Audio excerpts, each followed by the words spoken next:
Apakah hutang manusia di dunia menghambat untuknya ke surga? Kalau belum sempat terbayar, tentu ini akan dihisab di timbangan. Hutang-hutangnya akan dibayar nanti dengan pahalanya. Ya. Jadi seperti itu, Wallahu a'lam. Masalah dia dihambat masuk surga, tentu saja dilihat nanti. Kalau setelah utang itu ternyata amal baiknya jadi berkurang, langsung neraka dulu. Makanya harus diselesaikan utang-utang itu teman-teman. Dan ingat, jangan buka pintu hutang. Teman-teman sekalian, kita sekarang ini dililit dengan utang secara sengaja, dibuat program hutang itu. Utang rumah, utang motor, utang mobil, utang HP, hutang semua. Dan ini tidak boleh teman-teman sekalian ya. Kita tidak boleh dalam Islam membuka utang kecuali ada uzurnya. Karena utang itu bagian daripada pelanggaran. Kalau orang punya kemampuan. Ada orang subhanallah mampu, kaya raya, tapi semua dicicil sama dia. Kenapa harus cicil ini teman-teman sekalian? Tidak boleh buka pintu utang nih, berbahaya sekali. Kata Nabi SAW, orang mati syahid pun diampuni semua dosanya kecuali utangnya. Dalam hadis ini dikatakan, ruh seorang mukmin bergantung antara langit dan bumi selama utangnya masih belum dibayar. Berat utang itu teman-teman sekalian. Lalu apa kira-kira sebabnya utang? Saya pelajari, ternyata utang itu kebanyakan teman-teman sekalian disebabkan karena dua hal. Orang ini malas kerja, atau yang kedua, mau melampaui kapasitasnya. Kalau belum saatnya antum punya rumah sendiri, sewa, kontrak, nggak apa-apa. Bukan aib itu teman-teman. Tapi kita paksakan diri, oh nggak apa-apa, saya kan bisa bayar tiap bulan. Baik kalau antum meninggal, sebelum selesai. Ini kan bahaya, masalah. Atau terlambat akhirnya kena bunga, riba. Terbuka dosa-dosa. Jadi tidak halal semuanya nanti, bermasalah. Untuk apa kita paksakan diri teman-teman? Jangan paksakan diri. Melampaui kapasitas, ya itu nggak boleh sebenarnya. Jangan dipaksakan. Kita mampunya naik sepeda teman-teman. Naik motor. Apa yang kita mampu berdoa sama Allah lalu berusaha ikhtiar. Jangan lampaui kapasitas. Nabung, sudah punya cash, beli cash, aman. Gitu kan?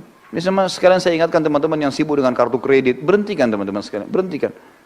Antum bilang, oh ini 0%, baik 0% teman-teman sekalian. Setelah itu, kalau antum telat, ini malam jam 12 malam terakhir pembayaran, antum telat 1 menit, jam 12 lewat 1 menit, kena bunga nggak? Kena bunga. 50.000, ya saya mampu bayar. Baik, 1 dirham riba lebih berat daripada 36 kali berzina. Untuk apa? Tutup itu teman-teman sekalian. Karena itu membuka pintu utang. Membuka pintu hutang, dan hutang tidak boleh. Sampai kata Nabi SAW, matlul ghani zulmun. Imam Madhabi masukkan dalam dosa besar. Orang yang menunda pembayaran utang dan dia mampu, kezaliman, dosa besar. Untuk apa buka ini teman-teman sekalian? Sabar, cari uang cash beli, gitu kan? Ini penting. Kita cuma boleh buka pintu utang kalau darurat sekali. Emang darurat sekali.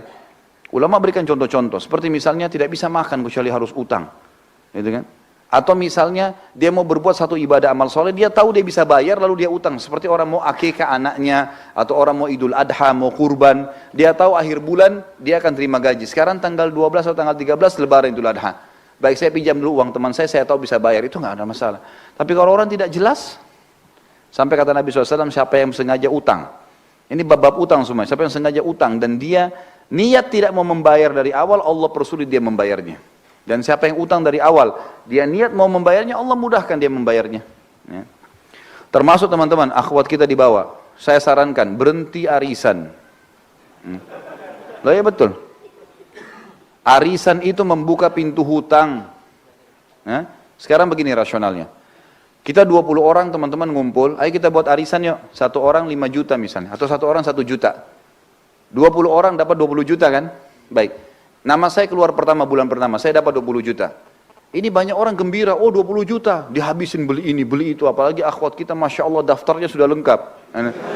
Beli ini, beli itu, beli ini, beli itu. Sadar nggak dia? Kalau dia sedang punya utang 19 juta. Hah? Sedang punya utang nggak? Baik, kalau dia mati bulan depan, siapa yang bayar? Gak bisa. Ini membuka pintu utang loh. Mengkhayal beli barang, padahal uangnya orang dipakai. Utang ini. Dan orang yang paling terakhir dapat itu doror. Gak boleh dalam Islam itu, doror. Dia selalu berharap supaya dapat, tapi gak dapat. Namanya gak jatuh terakhir baru dapat dia. Jadi dia seperti membiayai orang lain semuanya dulu. Lah ya, ini gak boleh loh teman-teman sekalian. Ada orang tidak melihat hukum syarih itu bahaya. Kalau menurut saya Allah tinggalkan. Pernah istri saya ikut, saya nasihatin dia, hati-hati loh, berhenti, ini nggak boleh. Waktu dia sampaikan saya bilang ini nggak boleh. Ini bahaya membuka pintu utang. Sekarang kalau kau meninggal dalam 2-3 bulan setelah itu, siapa yang bayar? Nah, pasti saya ahli warisnya kan? Ya kalau saya punya duit, kalau enggak, loh ya kalau kita pas suaminya punya uang misalnya, kalau nggak punya uang gimana? Kan jadi utang yang bergantung kan? Gak bisa. Atau ada orang lari, zalim, dia pergi. Kan jadi masalah. Baik, kalau mau kumpul pengajian. Gak usah ada arisan. Iya enggak? Benar enggak ini? Hah? Tangkap enggak secara rasional ya? Jadi pelarangannya itu karena membuka pintu utang. Orang yang terima pertama itu utang 19 juta loh tadi. Uangnya orang kita pakai, bagaimana caranya kita bisa bawa duit orang baru kita pakai belanja kebutuhan kita. Coba pikirkan teman-teman, ini kenapa? Karena mau melampaui kapasitasnya. Udahlah, dunia sebentar. Kata Nabi SAW, perumpamaan saya sama dunia, seperti musafir yang sedang mampir di bawah pohon. Hilangkan penatnya, pergi habis itu. Kata Syekh Utsaimin rahimahullah, kalimat yang mulia. Seseorang mukmin orang muslim harus menjadikan dunia ini seperti kamar mandi. Seperti WC-nya. Dia datang, selesaikan hajatnya, dia pergi. Dunia cuma begitu saja.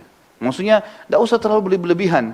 Hajat diselesaikan, penting, kemudian sudah. Gitu. Seperti itulah.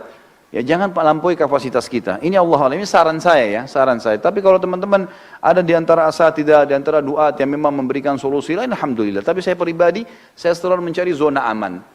Zona aman. Ya kita mati kita aman. Kenapa yang kita masuk ke zona yang tidak aman? Kan gitu. Ini meja kita bagi dua, ini aman, ini tidak aman. Masuk ke aman teman-teman sekalian. Ibadah yang ada perintahnya, gitu kan. Jangan buka masalah dengan orang lain, jangan buka pintu utang, jangan gantung sesuatu, udah jelas semua. Kalau saya tanamkan dalam diri saya prinsip adalah semuanya harus jelas, udah. Halal halal, haram haram, halal tinggal nikmati, halal tinggalkan. Nikmatin yang mampu saja yang ada, sudah. Saya pulang ke rumah kadang-kadang istri saya tanya ada makanan, nggak ada. Mau beli makanan di sebelah, beli aja makanan, ada apa-apa. Sini bawa, toh makan. Untuk apa saya ribut dengan masalah makanan? Tinggal beli makanan di sebelah, makan. Bismillah, alhamdulillah, yang penting lapar sudah hilang, habis. Dunia begitu kok. Masuk lihat pakaian saya mana yang ini, oh belum dicuci, baiklah. Yang ada saja saya pakai, clear, selesai. Jelas kok, aman saja gitu kan. Gak ada sesuatu yang harus kita ributkan. Jadi ini poin yang mesti difikirkan juga teman-teman sekalian.